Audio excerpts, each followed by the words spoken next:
Quel avenir pour la Nouvelle-Calédonie? Depuis jeudi dernier, à l'initiative d'Emmanuel Macron, un sommet réunit en France hexagonale des leaders indépendantistes, des loyalistes, mais aussi des acteurs économiques. Sommet dans ce contexte de crise liée aux émeutes d'il y a un an. 14 morts et 2 milliards d'euros de dégâts au dernier bilan. La réunion a commencé à l'Élysée et se poursuit ce week-end à Bougival, dans les Yvelines, en région parisienne.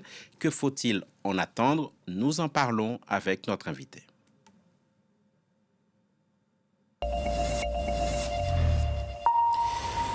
Et avec nous en duplex, Isabelle Merle, bonjour. Vous êtes historienne de Bonjour. la colonisation, spécialiste de l'histoire du Pacifique et particulièrement de la Nouvelle-Calédonie.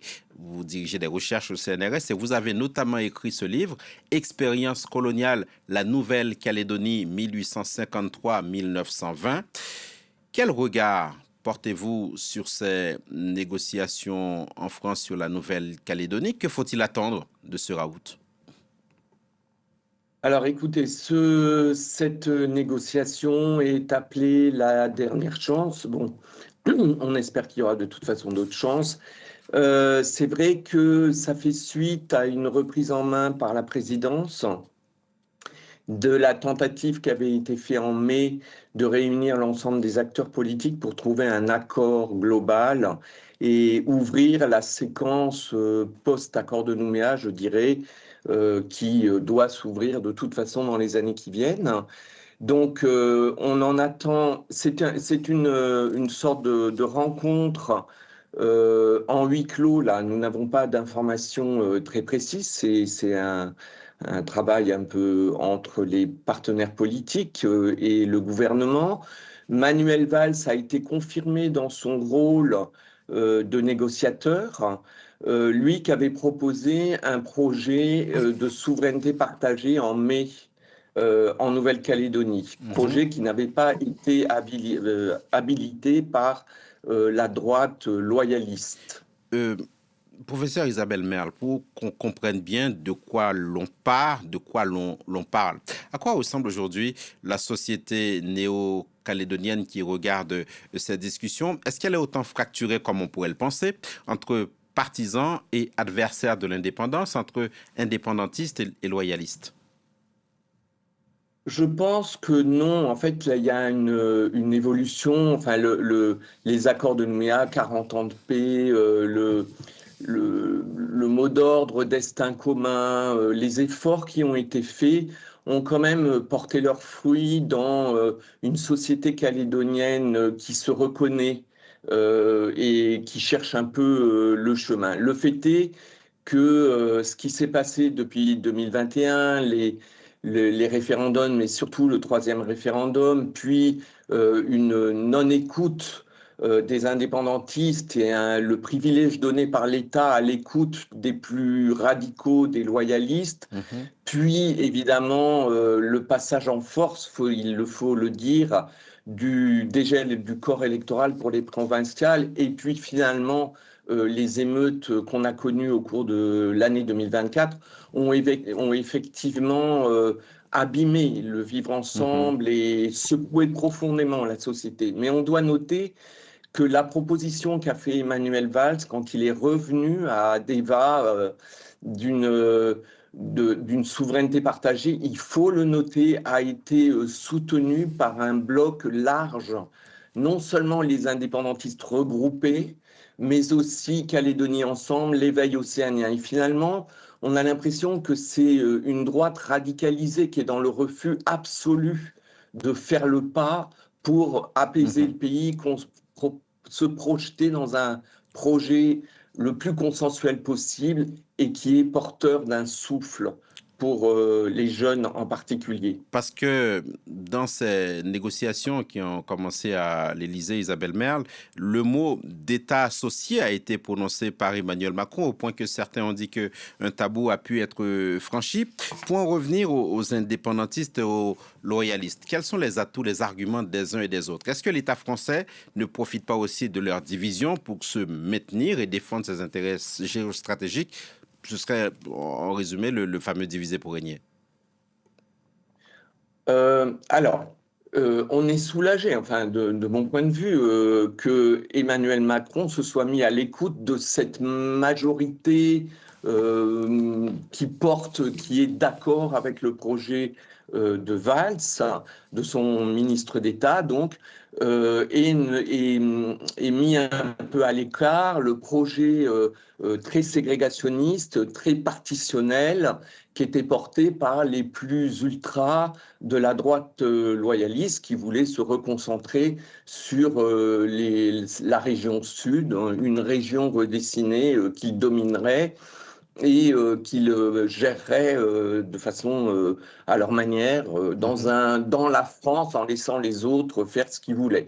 Bon, ce projet-là n'a pas été reçu. En revanche, ce projet un peu d'indépendance association ou de souveraineté partagée ou d'État associé, le mot a été prononcé par le président et donc on avance d'une case. Mais rappelons que le projet n'est pas neuf. Le projet avait été déjà proposé par Edgar Pisani en 1985 pour sortir de la situation extrêmement de haute intensité conflictuelle que connaissait le territoire. Mhm. Et l'idée, c'était qu'on sorte par le haut, d'une certaine manière, euh, d'une situation de coloniale et post-coloniale depuis 172 ans. Vous-même, Alors, vous parlez l'État, son rôle. vous-même, vous parlez de refoulée coloniale. Ce projet, effectivement, n'est pas neuf, mais il est question d'une transition qui durait entre 15 et 20 ans. J'ai envie de vous demander, pourquoi ne pas trancher maintenant? Pourquoi ne pas prendre le risque de finalement trancher cette question une bonne fois pour toutes et que les Calédoniens, dans 15-20 ans, ne se retrouvent pas à rediscuter des mêmes questions? Alors moi, je suis d'accord avec vous, c'est-à-dire je pense que ce report éternel de la question ne fait que reporter la responsabilité aux générations futures. Je pense que le pays a absolument besoin d'un projet, d'un souffle un peu démocratique. Il y a la nécessité, on ne sait pas si c'est 5, 10, mais 15 ans, 20 ans, c'est une génération, je le signale en sociologie, et c'est long et trop long parce que, au fond, c'est une refondation du pacte avec la France dont il s'agit, dans lequel la France garderait des intérêts géostratégiques maintenant sa position d'une certaine manière, mais dans un dialogue de partenariat beaucoup plus équilibré. Et ce souffle démocratique, on en a absolument besoin, le pays en a Mhm. besoin pour rallier la majorité de la population, et y compris la jeunesse, puisqu'elle est au cœur des problématiques, mais aussi le pays a besoin d'un souffle démocratique par les élections provinciales. On espère qu'elles vont pas, elles aussi, être repoussées, parce que là, ça fait déjà un an de retard, et il y a absolument une Mhm. nécessité de renouvellement du personnel politique. L'enjeu des provinciales, il faut qu'elles, enfin, il serait nécessaire, bénéfique qu'elles se tiennent enfin en novembre 2025. Elles étaient prévues en mai 2024.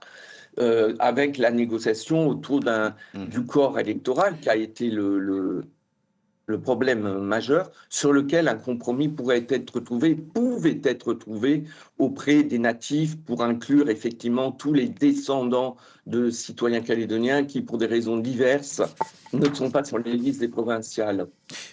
Rapidement, professeur Merle, la Chambre de commerce et d'industrie de la Nouvelle-Calédonie dit qu'il faut reconstruire totalement le modèle économique, fiscal et budgétaire. L'économie, au-delà des questions de mémoire et d'histoire, reste au centre finalement de ces préoccupations, non? Alors, je ne sais pas si l'économie est au centre, parce que la question est aussi très politique. Il s'agit de décolonisation. La Nouvelle-Calédonie est inscrite sur la liste des pays à décoloniser, et la France est face à son héritage colonial, et une fois de plus, aux conditions d'une sortie par le haut. Mais le fait est qu'il y a une situation économique dramatique qui met les gens en très grande vulnérabilité, hein. Énormément de gens n'ont plus le chômage partiel, les retraites sont menacées. Le nickel était en difficulté bien avant les émeutes, et le chômage est très élevé. Donc, effectivement, les entreprises ont souffert, etc. Donc, il y a une relance économique, mais là aussi, le modèle extrêmement consumériste, hein, d'une certaine manière, qui a mis à l'écart une partie de la jeunesse kanak, hein, qui n'y avait pas accès. Ce modèle néolibéral Le pays a besoin d'un modèle où la réduction des inégalités Merci. est au cœur et une sorte de solidarité, faire pays autour d'une solidarité pour tous et l'apprentissage du bien public, dont la fiscalité. Merci beaucoup, Isabelle Merle, d'avoir été avec nous sur France Merci à 24. vous. Voilà ce qu'on pouvait dire avec vous de ce sommet sur l'avenir de la Nouvelle-Calédonie.